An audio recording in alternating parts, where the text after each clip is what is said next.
¿Por qué voy a dedicar algo de tiempo al Apocalipsis? Bueno, una de las razones es ayudarte a entender el futuro para que podamos dejar a un lado parte de la locura que está ocurriendo en el mundo sobre el cambio climático y el calentamiento global y todas las cosas que se están diciendo de una manera muy destructiva. La historia de la tierra es realmente una historia de la bondad de Dios.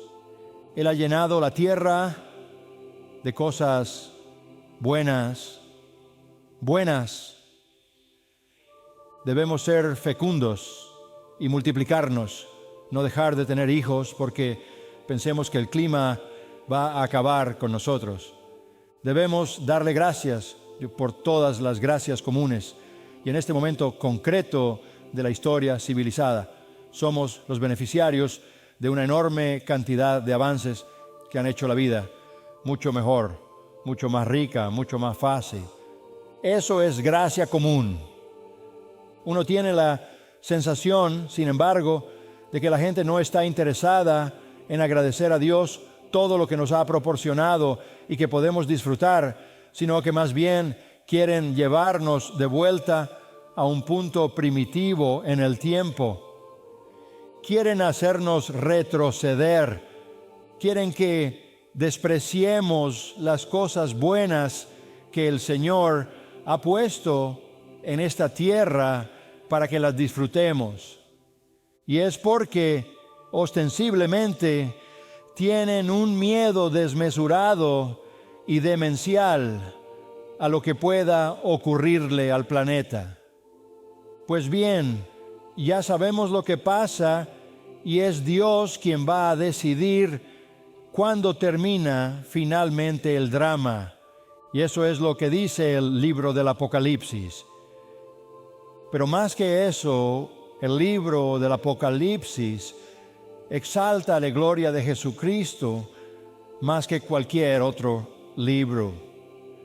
Y siempre me ha preocupado y entristecido que el libro que da más gloria a Cristo que cualquier otro libro de la Biblia sea malentendido, malinterpretado e incluso descuidado. Para muchos, el Apocalipsis es un libro cerrado y sellado, exactamente lo que Dios no quería que fuera.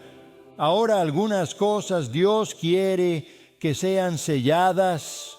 Daniel 12:9 dice que estas palabras están selladas hasta el fin de los tiempos.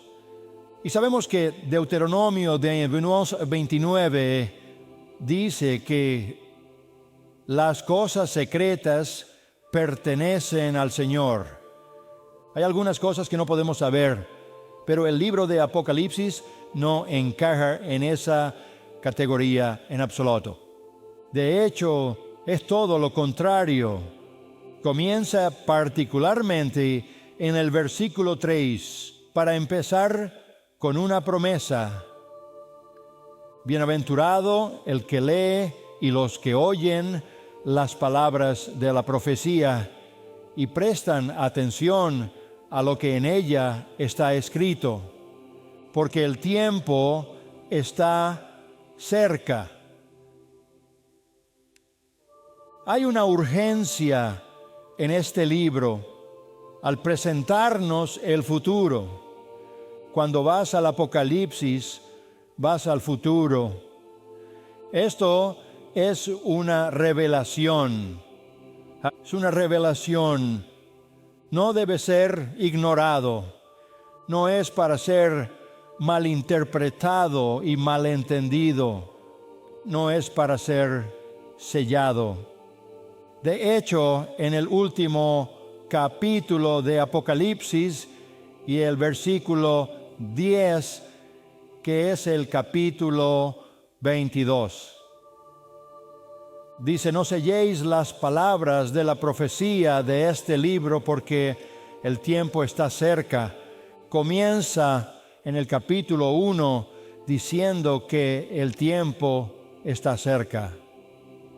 Leed y oíd y prestad atención. porque el tiempo está cerca. Vivimos en una urgencia. Aun cuando este libro fue escrito, había una urgencia. Lo veremos dentro de unos minutos. Es el único libro de la Biblia con una bendición inicial y final para el lector. ¿Y quién no querría entrar en esa bendición de Dios? Si eres bendecido si lo lees, bendecido si lo entiendes y bendecido si le prestas atención. ¿Por qué lo evitarías? ¿Lo ignorarías?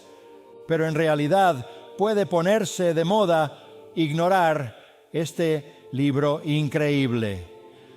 Es el último libro de la biblioteca divina. Es el último libro que fue inspirado por el Espíritu Santo a finales del siglo III.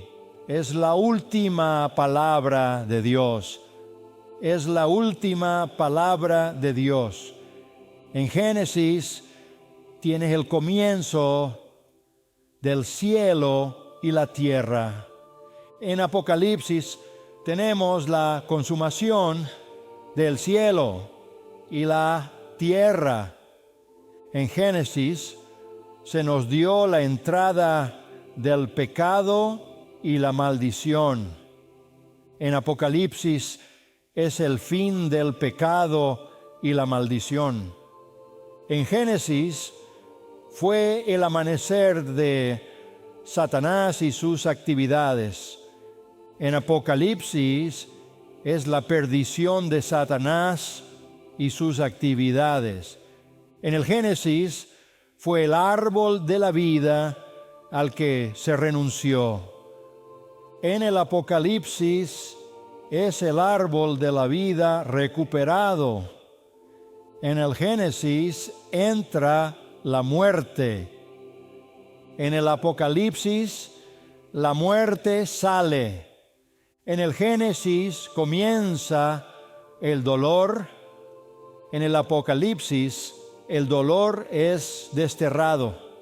En el Génesis el paraíso se pierde. En el Apocalipsis se recupera el paraíso, pero lo más importante es que en el Génesis se prometió al Salvador y en el Apocalipsis el Salvador es preeminente. Por eso quiero que esta mañana nos fijemos en los versículos iniciales del 1 al 8. Esto establece el tono para el resto de este maravilloso libro. Y luego profundizaremos un poco más en el capítulo 1. Permítanme leer los versículos 1 al 8, la revelación de Jesucristo que Dios le dio para mostrar a sus esclavos las cosas que pronto debían suceder. Y lo dijo y lo comunicó por medio de su ángel a su esclavo Juan, el cual daba testimonio de la palabra de Dios y del testimonio de Jesucristo, aún de todo lo que veía. Bienaventurado el que lee y los que oyen las palabras de la profecía y prestan atención a lo que en ella está escrito. Porque se acerca el tiempo, Juan, a las 7 iglesias que están en Asia. Gracia a vosotros y paz del que es y que era y que ha de venir, y de los 7 espíritus que están delante del trono, y de Jesucristo el testigo fiel, el primogénito de los muertos y el soberano de los reyes de la tierra, al que nos ama y nos ha liberado de nuestros pecados con su sangre y nos ha constituido en reino, sacerdotes de su Dios y Padre. A Él sea la gloria y el imperio por los siglos de los siglos. Amén.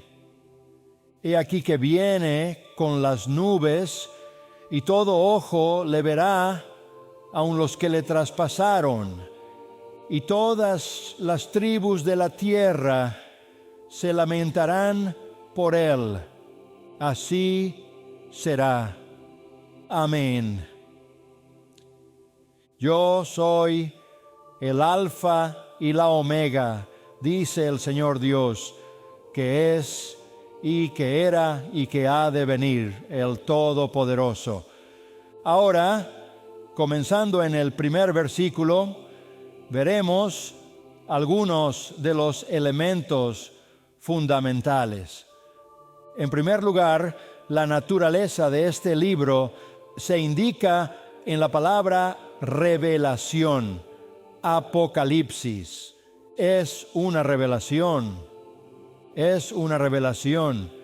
es quitar la cubierta, es decirnos cosas que nunca se nos han dicho antes. Es una revelación.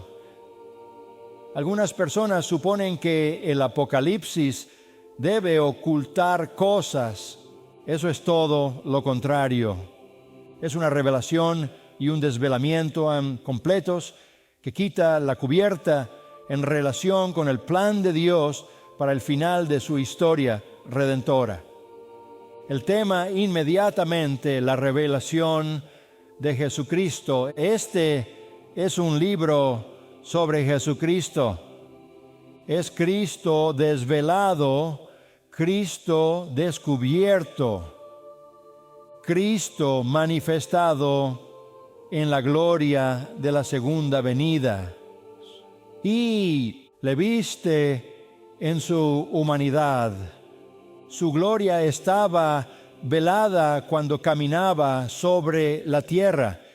Y aquí se muestra toda su gloria al descubierto. Él es el tema central de este libro. Es la fuente divina que Dios dio. Esto viene del cielo, por supuesto. Es una revelación. Viene del cielo. Solo Dios conoce el futuro. Solo Dios sabe lo que va a suceder. Solo Dios ordena lo que va a suceder. Y Dios nos ha dado este libro para decirnos el futuro.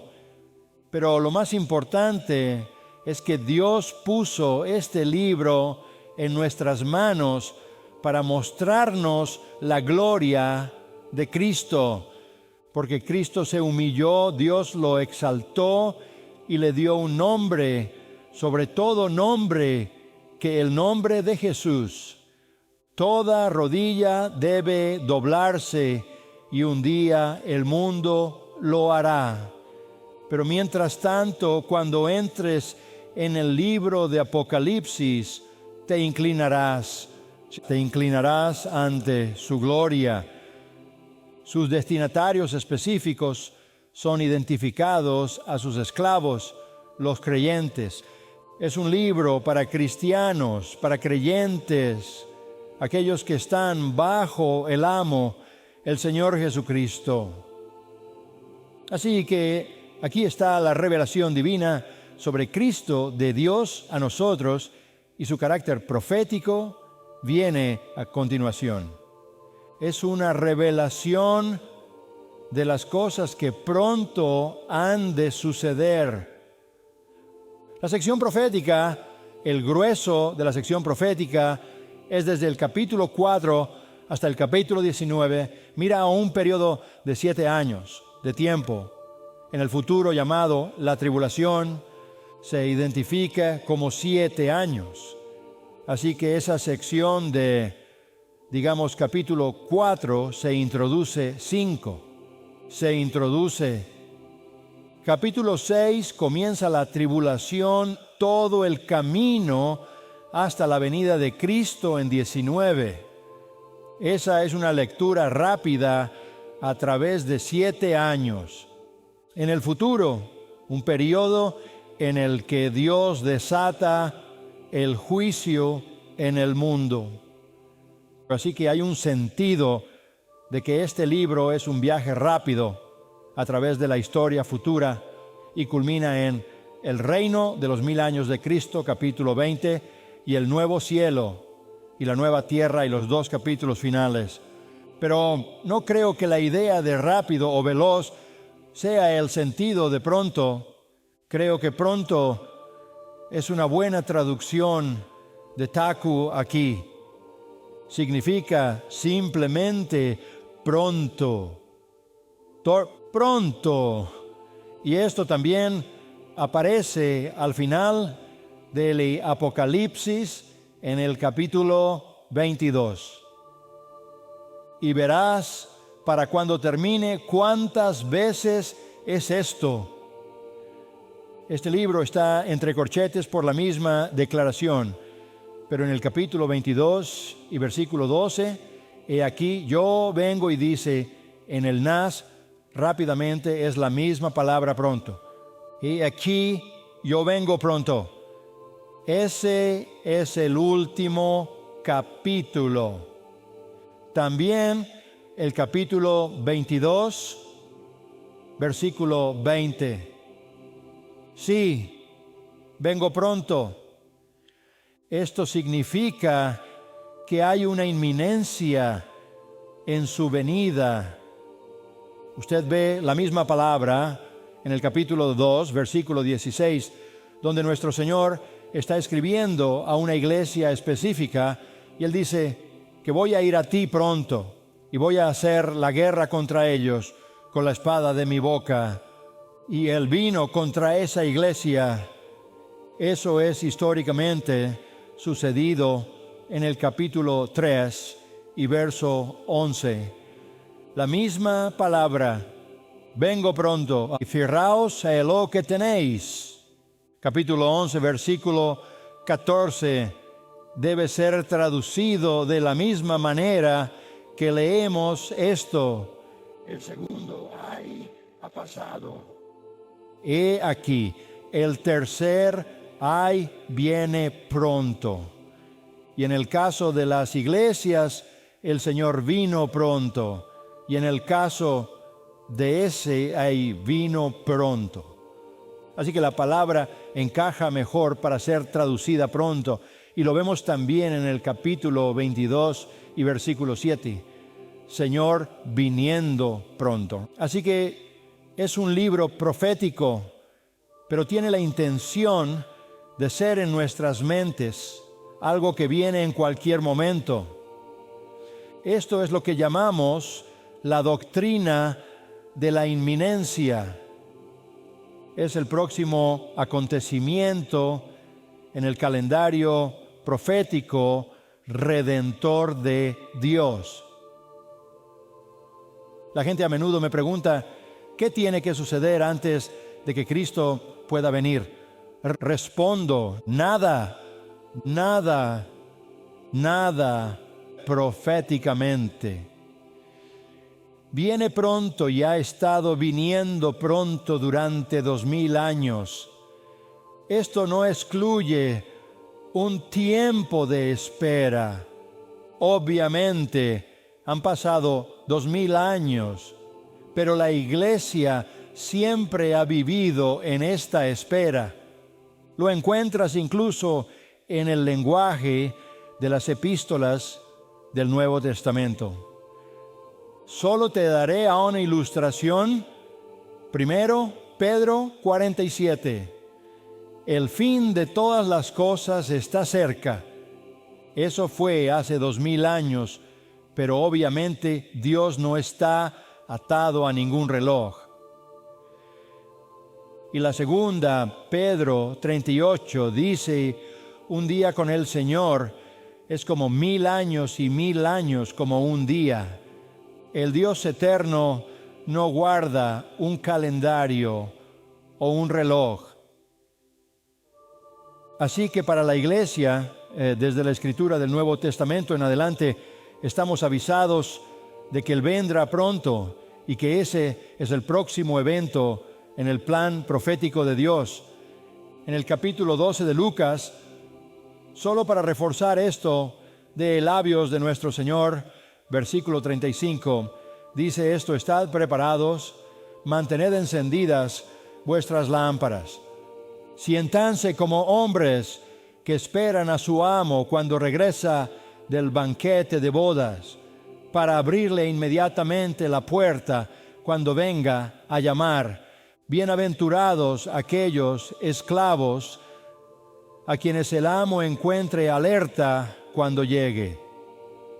En verdad os digo que se ceñirá para servir y los hará reclinar a la mesa, y subirá a esperarlos, tanto si viene en la segunda vigilia de las 9 a medianoche, como si lo hace en la tercera y los encuentra así.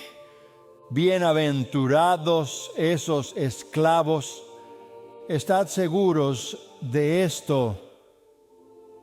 Si el jefe de la casa hubiera sabido a qué hora iba a venir el ladrón, no habría permitido que asaltaran su casa. Debes estar preparado, porque el Hijo del Hombre vendrá a una hora que no esperas. Esa es la esencia de la inminencia. Es inminente. Ocurrirá pronto. No sabemos cuándo. Que entonces es el llamado a la iglesia, y lo ha sido por 2000 años. Que en todo momento esté preparada para que la naturaleza de este libro sea la revelación divina. El tema central es Cristo, la fuente es Dios mismo que dio esta revelación. Los destinatarios específicos son los creyentes, los esclavos de Cristo, y el carácter profético es que nos lleva al futuro, a la consumación del plan redentor de Dios para este mundo y este universo. Ahora tenía una entrega sobrenatural. Volvamos al versículo 1. Fue comunicado por su ángel. Por su ángel. Y esto también se repite al final en el capítulo 6, capítulo 22 y versículo 16.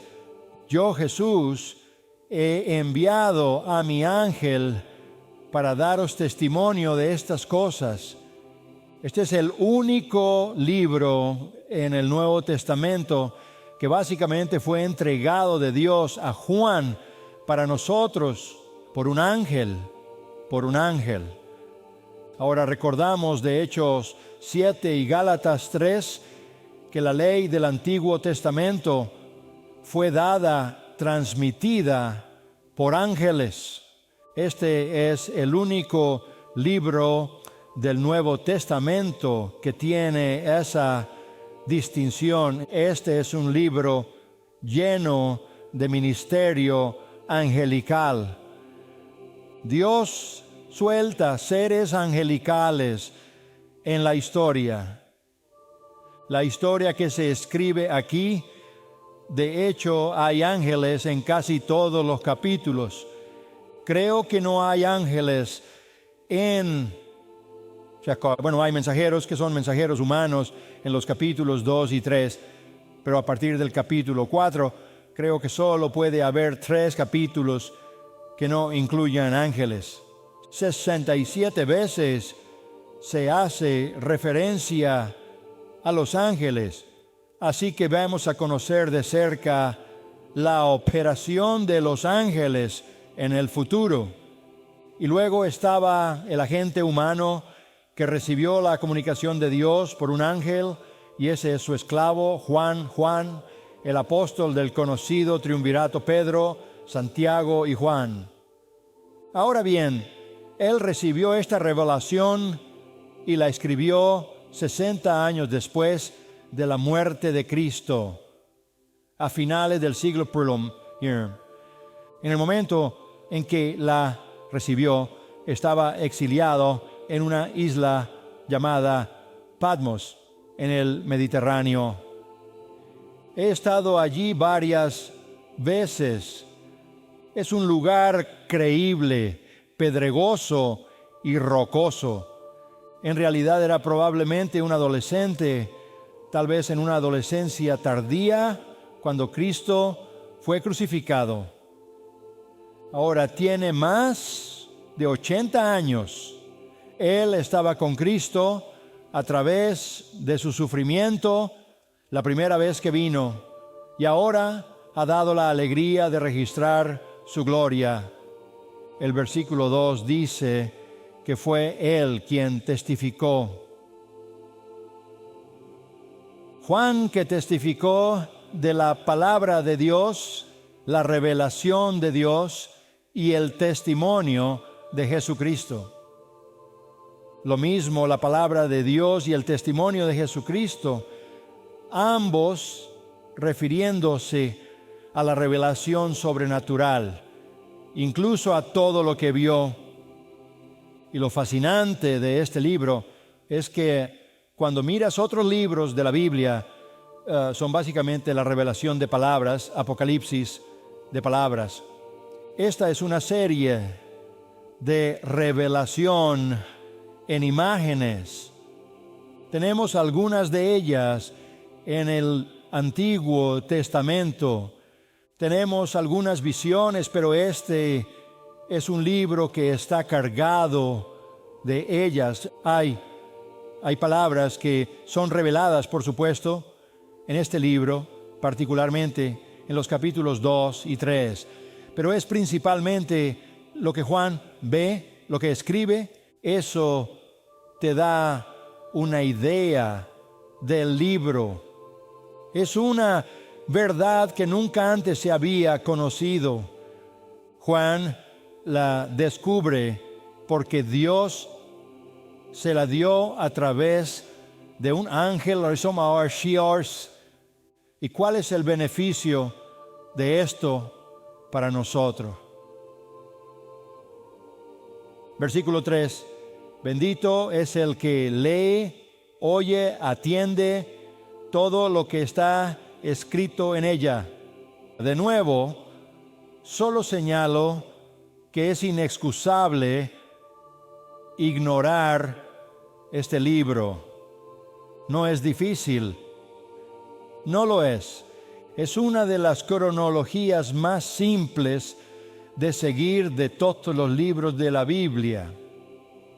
¿Y por qué ignorar esto cuando dice en el versículo 3, bienaventurado el que lee, oye y presta atención? Está cargado de bendiciones. Y de nuevo, esa misma promesa se da en el capítulo 22. Otra vez, bendito es el que escucha las palabras de la profecía de este libro. Y Juan dice, yo soy el que oyó y vio estas cosas. Tú eres bendecido. Si entiendes este libro, serás bendecido de maneras asombrosas. Asombroso. No tienes miedo del futuro. Esa es una bendición. Hay 7 bendiciones en este libro.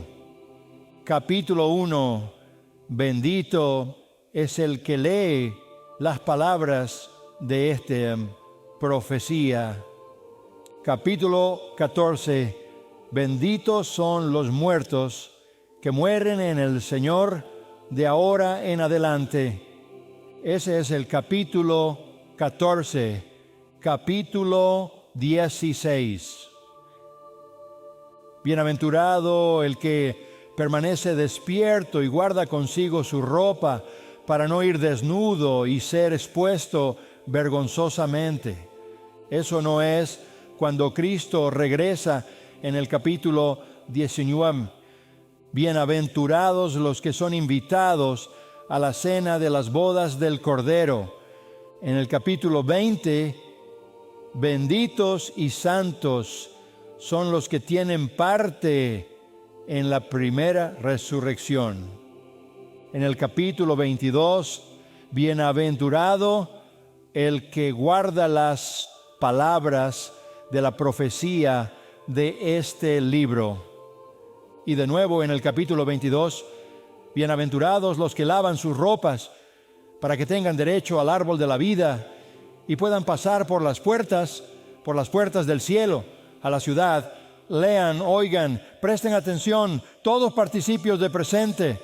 Este libro es celestial, es angélico, es elevado con visiones del cielo. Al mismo tiempo, está diseñado para ser comprendido, de modo que pueda alentar y bendecir a los cristianos sufrientes, perseguidos, luchadores, pacientes, esperanzados, con el glorioso triunfo que vendrá pronto y durará para siempre. Esas 7 bendiciones, las 7 bienaventuranzas, son coherentes con la forma en que está diseñado este libro. Muchos 7 hay en este libro. Solo escuche esto: 7 iglesias, 7 espíritus, 7 candeleros, 7 estrellas, 7 lámparas, 7 sellos, 7 cuernos, 7 ojos, 7 ángeles, 7 trompetas, 7 truenos, 7 cabellas, 7 coronas, 7 ángeles, 7 plagas, 7 frascos o toros, 7 montañas, 7 reyes. Eso no es por accidente, no es por accidente. Y luego hay, como acabo de señalar, 7 bienaventuranzas bendecidas, 7 años de juicio, 7 divisiones de cada una de las cartas a las 7 iglesias, 7 himnos de Cristo y 7 doxologías. ¿Por qué tantos 7? Porque es el número de la plenitud y la terminación. Se remonta al Génesis, capítulo 2, versículo 3. Y en el séptimo día, ¿qué hizo Dios? Descansó porque todo estaba hecho.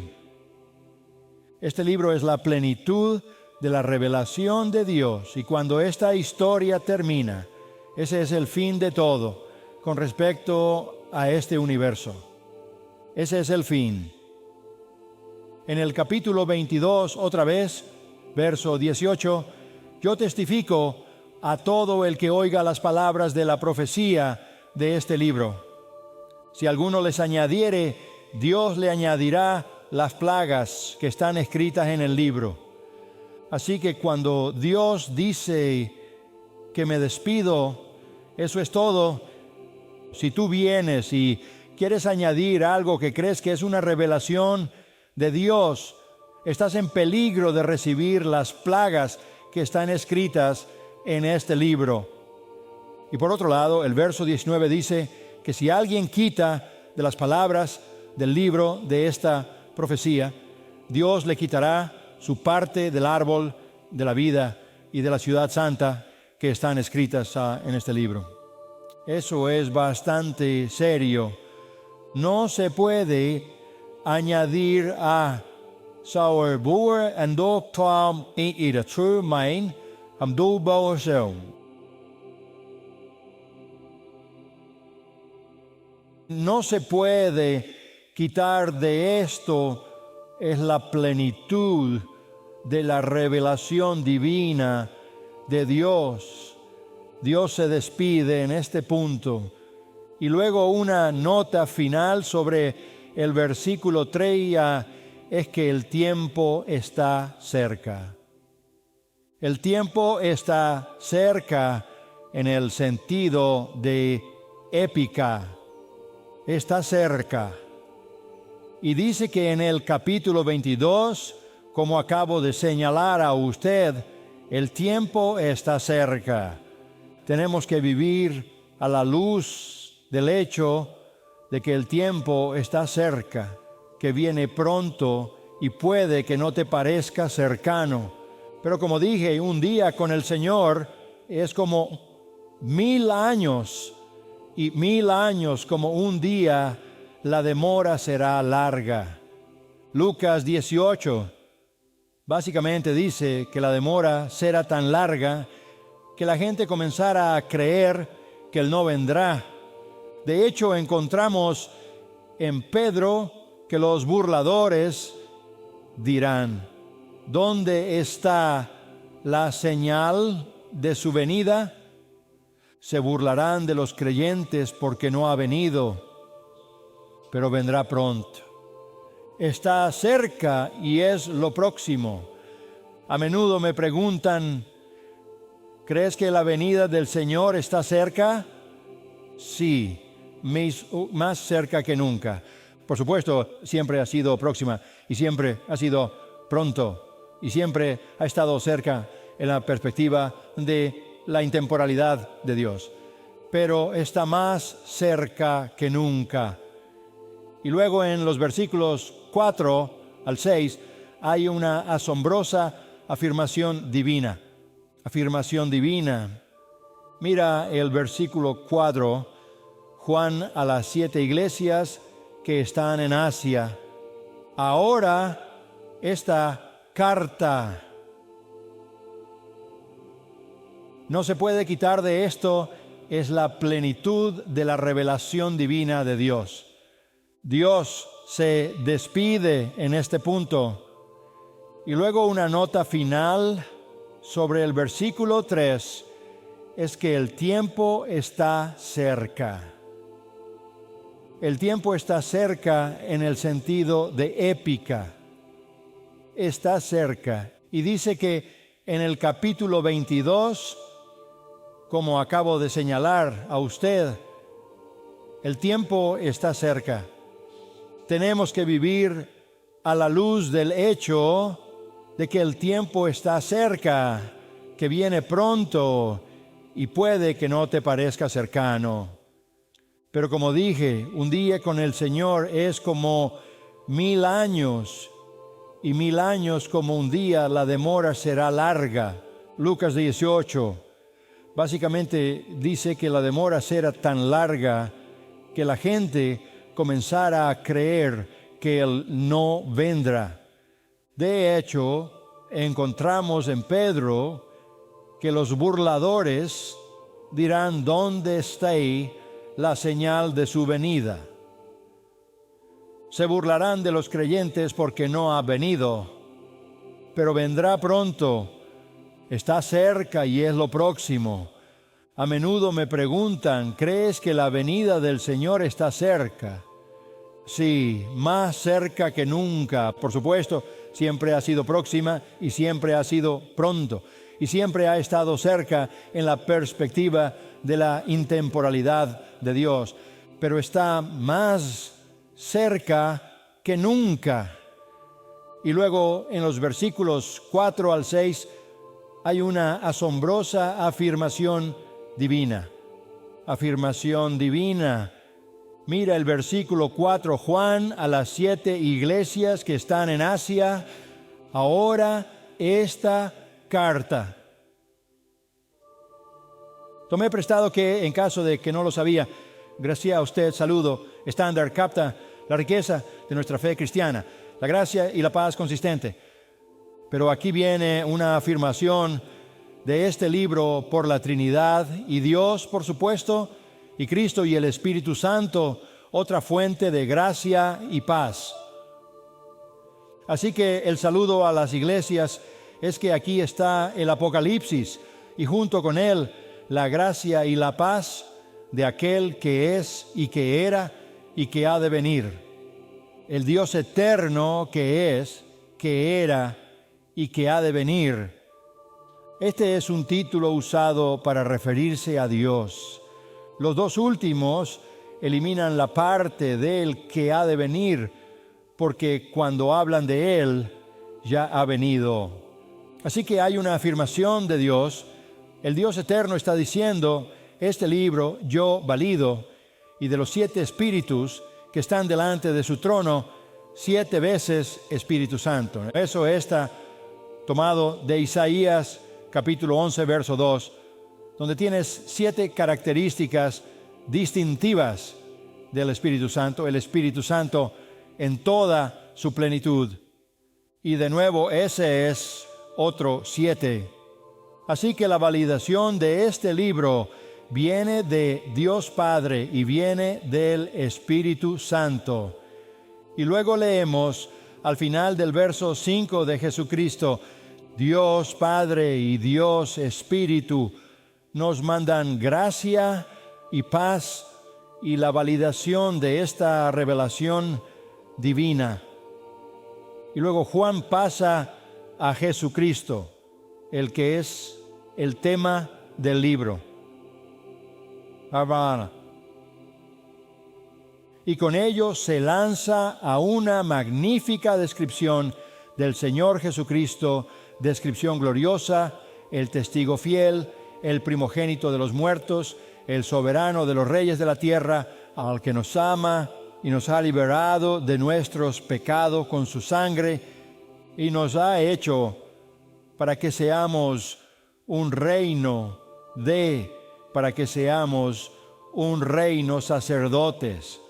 A su Dios y Padre le expone todas estas magníficas características de Cristo.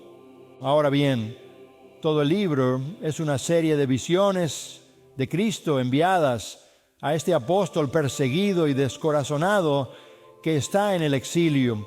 Es un prisionero en una pila de rocas. Es un prisionero a causa de su predicación del Evangelio. Esto no es solo de Jesucristo. Juan entonces da un giro. Se trata de Él, el testigo fiel, el primogénito de entre los muertos, el soberano de los reyes de la tierra, el que nos ama, nos redime, nos hace sacerdotes del reino para nuestro Dios y Padre. A Él sea la gloria y el dominio por los siglos de los siglos. Amén. Ahora bien, hay una serie de pasajes que tratan de nuestro Señor Jesucristo fuera de los evangelios. Isaías 53 nos muestra su sufrimiento y sacrificio. Mateo 17 nos muestra su esplendor. Filipenses 2 nos muestra su sumisión. Colosenses 1 nos muestra su soberanía. Hebreos 1 su superioridad. Pero de todos los capítulos, ninguno presenta una revelación superadora más gloriosa del Señor Jesucristo.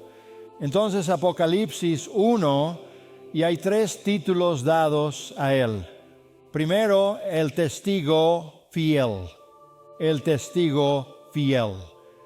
Isaías 55, versículo 4, profetizó al Mesías como testigo de los pueblos. Un testigo para los pueblos y un testigo de la verdad. Escuchen a Juan 1807. Jesús dijo esto: para esto he nacido y para esto he venido al mundo, para dar testimonio de la verdad. La palabra testigo es de raza mártir, que tiene exactamente lo que oíste en mí al decir la palabra griega, connotaciones de martirio. Los que eran testigos fieles muy a menudo acababan muertos. Y aunque Cristo no murió como un simple mártir, ciertamente fue martirizado por decir la verdad. Fue testigo de la verdad de Dios y lo fue hasta la muerte en el tribunal de Pilato. No se retractó de la verdad. No negó que era el Hijo de Dios. Afirmó la verdad. Siempre afirmó la verdad, costara lo que costara. No podía negar la verdad sin importarle el precio, porque fue fiel como testigo hasta la muerte. Y Juan no solo se refiere a su fidelidad como testigo de su muerte, sino también de su resurrección. Él es el primogénito de los muertos, de todos los que han muerto. Es el primero. Eso es lo que significa. El primogénito era el hijo que era él, el heredero de la herencia, habiendo muerto por la verdad de la que dio testimonio tan fielmente, resucitó de entre los muertos, y de todos los que han muerto y resucitarán. Es el primero en rango, supremacía y preeminencia. Él es el preeminente uno, exaltado a una posición por encima de todas las demás posiciones, dado un trono, y ante él se doblará toda rodilla. Salmo 89, versículo 27. También haré de él mi primogénito, el más alto de los reyes de la tierra. El libro es la historia de ese acontecimiento. Es la historia de Cristo tomando su lugar como rey. Ese es el libro de Apocalipsis. Y el tercer título que le da es el gobernante de los reyes de la tierra. Es el testigo fiel hasta la muerte. Él es el uno de todos los que han resucitado de entre los muertos. Ese es el supremo y es el soberano de los reyes de la tierra. Nadie es más elevado que él. Capítulo 19 del Apocalipsis, versículo 16. Es Rey de reyes y Señor de señores. Daniel 4 es llamado el Rey de los cielos. Mateo 2 es el Rey de los judíos. Juan 1 es el Rey de Israel.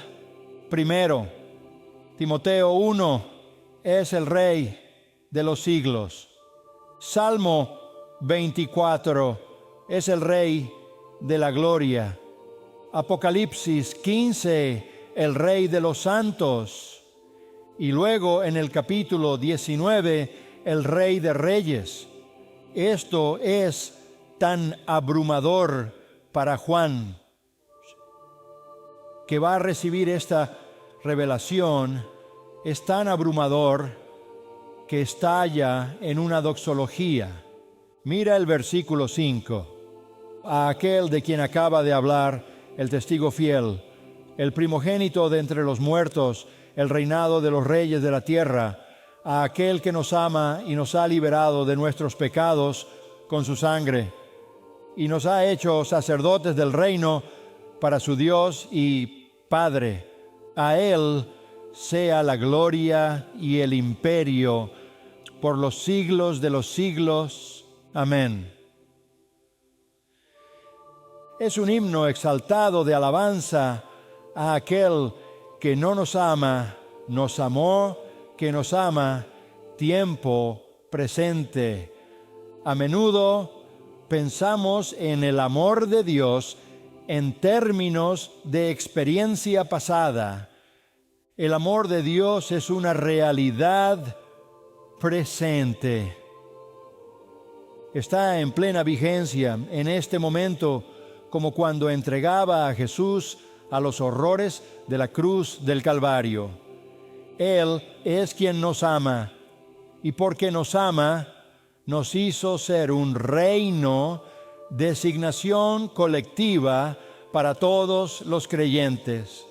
Él nos trajo a su reino, la esfera del gobierno de Dios, donde la gente entra por fe debido a la obra de Cristo en la cruz y la resurrección.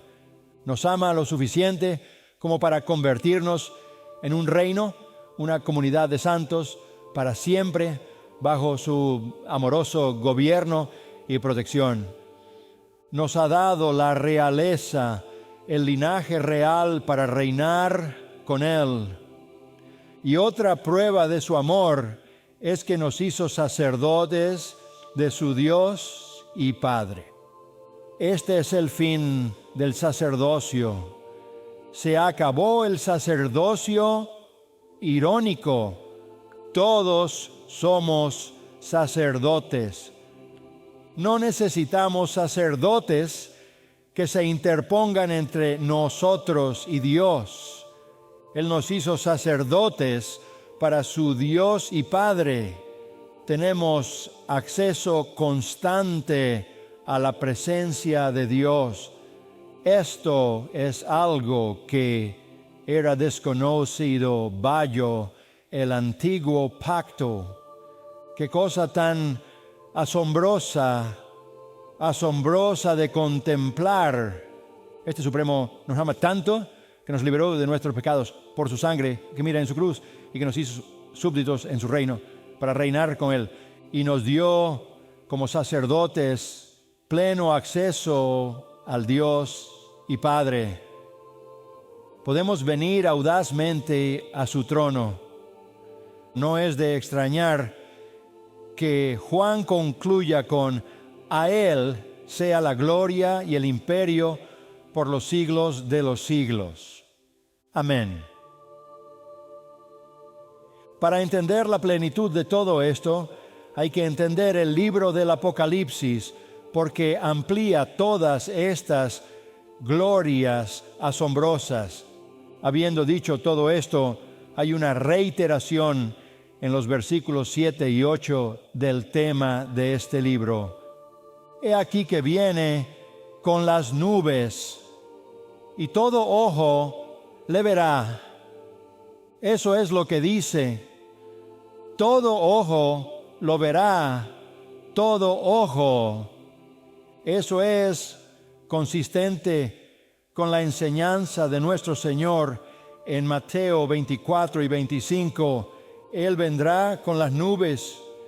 Se fue con las nubes, actúa uno. Volverá con las nubes de la misma manera que todo ojo lo verá. Cada ojo, incluso aquellos que lo traspasaron, es decir, los judíos.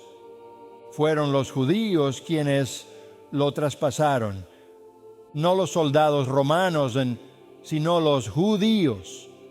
Fueron los judíos quienes lo crucificaron, según Juan 1937. Pero los judíos lo verán.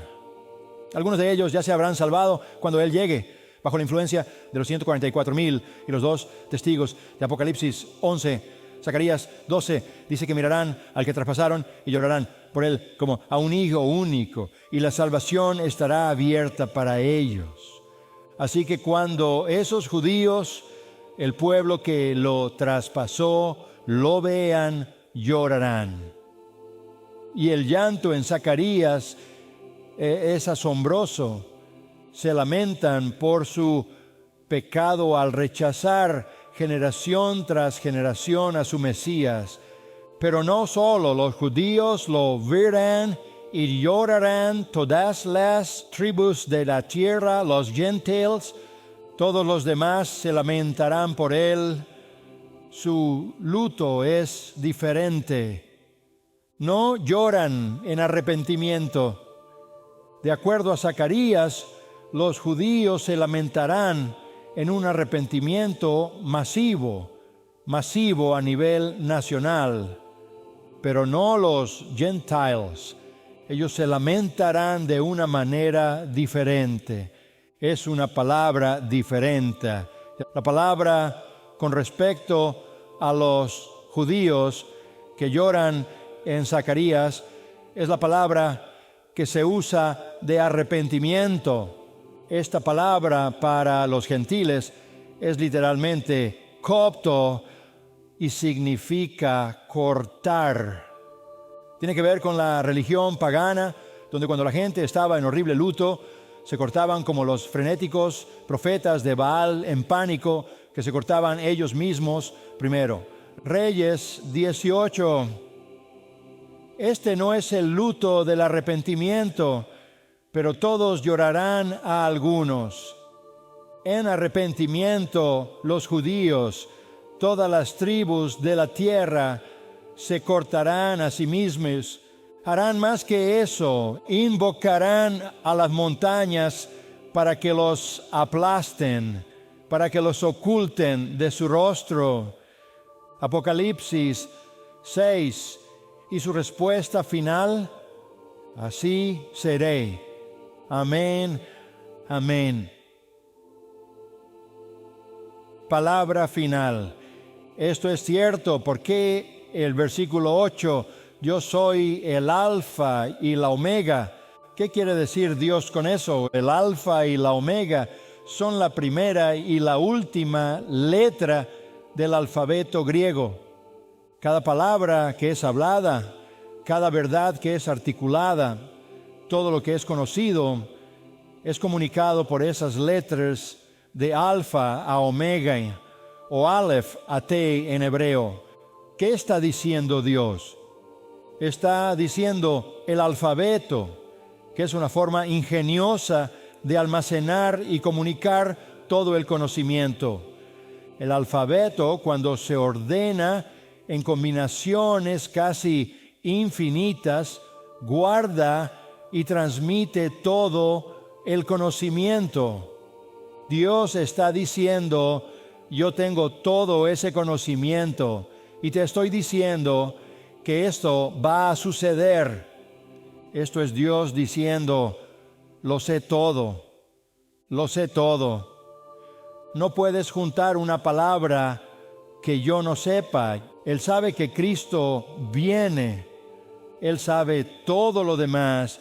Él tiene todo el conocimiento. No hay nada que Él no sepa.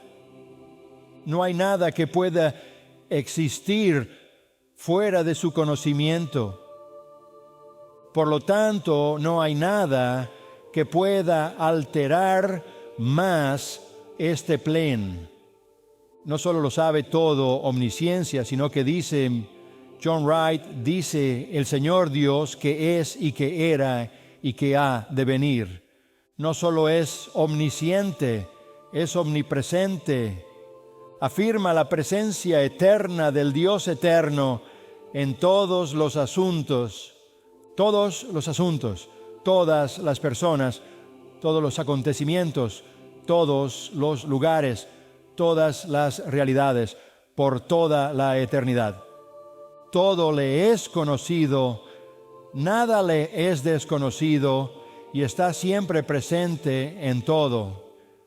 En el siempre presente Dios está diciendo, porque tengo todo el conocimiento y porque estoy en todas partes todo el tiempo, lo que digo acerca de la venida de Cristo sucederá. Y luego se despide al final del versículo 8. Todopoderoso, eso es omnipotencia, la omnisciencia de Dios, la omnipresencia de Dios y la omnipotencia de Dios garantizan que esto sucederá. Jesucristo dejó una vez el cielo por la tierra en humillación. Lo hará de nuevo en la exaltación. Una vez dejó el cielo para ser asesinado. Volverá a hacerlo para matar. Una vez dejó el cielo para servir. Lo hará de nuevo para ser servido. Una vez dejó el cielo para ofrecer gracia. Lo hará de nuevo para exigir justicia. Una vez dejó el cielo para buscar y salvar. Lo hará de nuevo para buscar y destruir. Este libro nos dará la historia validada por la Trinidad y por la omnisciencia y la omnipresencia y el poder omnipotente de nuestro Dios. Esta es la historia del futuro Padre.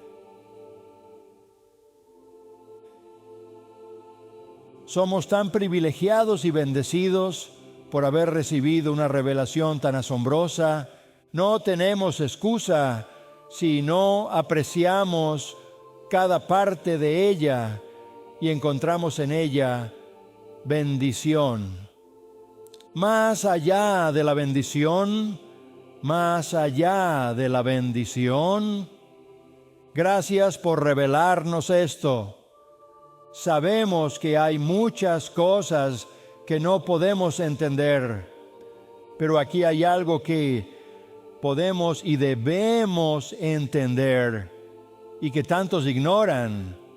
Tantos sienten que no están obligados a entender este libro porque es demasiado difícil, cuando tú nos has ordenado leerlo, aprenderlo, prestarle atención y luego con Juan prorrumpir en exaltación y alabanza por sus gloriosas verdades y decir con él así: venga, Señor Jesús, a ti sea todo poder y gloria y dominio para siempre.